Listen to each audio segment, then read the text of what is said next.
Welcome back. This is the fifth video in the Noetic language series in which I present the meanings of the sounds of the alphabet.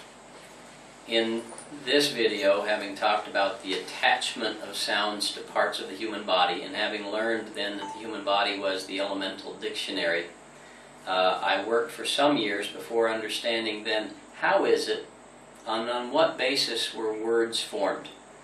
You historical linguists are going to be bothered to think that there was a moment before words were formed.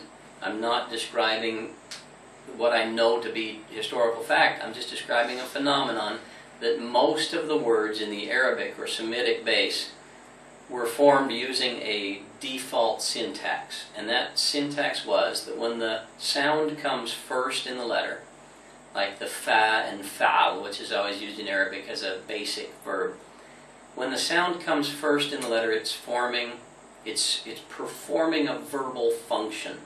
It's doing something like a verb.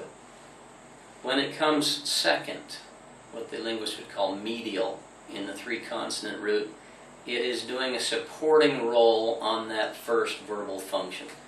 Let's call it an adverb. When it comes last, or final in the three-letter root, it is doing something substantive or nominative. It is naming itself. To use an example, when fa, meaning the nose, comes first, it doesn't say anything about the nose. It talks about parting in two, opening up. That's how we get fatah and fatash. Opening up and describing. Fatah meaning open, fatash meaning explore or investigate.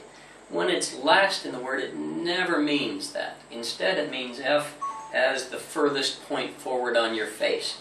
It becomes descriptive of distance. It means lip, edge, the bank of a river, the blade of a sword. It's used in Arabic words for the nose itself, unf, saif, the blade, the sword. Again, edges, limits, extremes, things that taper to a tip are F things. That's the default syntax of word formation.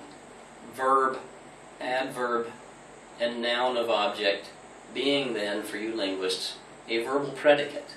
A word was, in itself, the default, a verbal predicate. And that's it. Next, we'll go on to looking at the actual meanings of the sounds, one by one.